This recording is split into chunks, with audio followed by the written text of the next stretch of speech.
अस्सलाम वालेकुम मेरे अज़ीज़ दोस्तों, मेरी ये दुकान है चौक मुस्तफ़ा पर बिस्मिल्लाह किराना स्टोर के नाम से। यहाँ कुछ देर पहले एक बच्ची आई और उसने आकर नेस्ले जूस ख़रीदा, 30 रुपए वाला चौंसा जूस। जब हमने उस बच्ची को जूस दिया और उसने उसको ओपन किया और पीने लगी तो उसने कहा चाचू इसका जायका सही नहीं है। मैं हैरान हुआ कि ये नेस्ले जूस है, इसका जायका कैसे सही नहीं। तो वो बच्ची ने मुझे वापस किया, उसने कहा चाचू मेहरबानी करके इसे वापस करो, अब्बू मुझे मारेंगे। जब उससे हमने वापस किया और मैंने ख़ुद उसका टेस्ट चेक किया तो इतना जहरीला जायका, गंदा जायका, मेरी तो होशें उड़ गई। मैंने कहा ये इसमें क्या है। तो उस बच्ची से हमने ये जूस वापस लिया उसी वक्त, और हमारे एक दोस्त हैं उनको हमने बुलाया कि यार ऐसी बात है। उसने कहा यार आप उस जूस को दिखाओ। उसे ओपन करते हैं, ओपन करके इसे देखते हैं कि इसमें ये है क्या। ये नेस्ले जूस है जो 30 रुपए का एक है, और इतनी मारूफ कंपनी नेस्ले जूस, मज़ा वगैरह में तो क्लेम है, हम सुनते हैं देखते हैं, तो ये इतना पॉपुलर जूस है। फिर हमने उस दोस्त को बुलाया, हमने कहा आप आ जाएं प्लीज़, ताकि हम ये बता सकें कि इसमें कोई टेस्ट है, जायका है, ये क्या है। हम इसे अभी काटते हैं।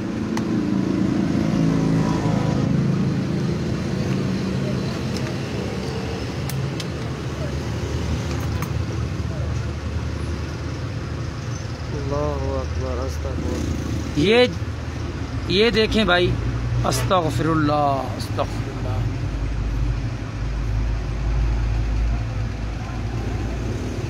ये समझ से बाहर है, इसमें क्या है।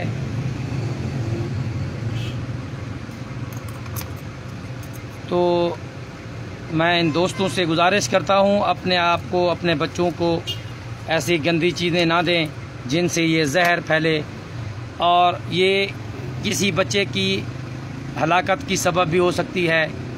और मैं गुजारिश करता हूँ, रिक्वेस्ट करता हूँ पंजाब फूड अथॉरिटी वालों से कि वो प्लीज़ इस पे एक्शन लें। छुरी कहाँ है बेटा, छुरी लाओ। इस पे एक्शन लें, इसका नोटिस लें, और ये नेस्ले जूस वालों को मेहरबानी करके इन्फॉर्म करें कि ये क्या चीज़ है। ज़रा करें मेरा नज़दीक लाना, देखते हैं इसमें।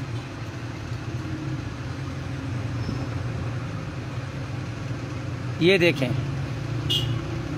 ये बग़ैर किसी साजिश के, बग़ैर किसी झूठ फरेब के, आप इसी वक्त ये मेरी दुकान पे सैंपल मौजूद है, आप आके चेक कर सकते हैं। हमने उनके जो सेल्समैन हैं उनको इन्फॉर्म भी किया है कि प्लीज़ आप मेरे पास आएँ और इसे आके चेक करें ये क्या चीज़ है। ये नेस्ले वालों का हाल है और दीगर छोटे मोटे लोकल जूसों का क्या हाल होगा। प्लीज़ मेहरबानी करके इस वीडियो को शेयर भी करना है और कंपनी तक पहुंचाना है किसी तरीके से, और कंपनी को नोटिस भी देनी है कि प्लीज़ अपने बच्चों के लिए नहीं तो औरों के बच्चों के लिए तो तरस करें। ऐसा ये क्या चीज़ है, ये देखें, समझ से बाहर है। तो मैं अपने अजीज़ दोस्तों से भी गुजारिश करता हूँ प्लीज़ ऐसी गंदी चीज़ों से आप परहेज़ करें, अपने बच्चों से परहेज़ करवाएं, और इस वीडियो को ज़्यादा से ज़्यादा शेयर भी करें ताकि इन पे एक्शन लिया जाए। तमाम दोस्तों की मेहरबानी होगी। अल्लाह हाफ़िज़।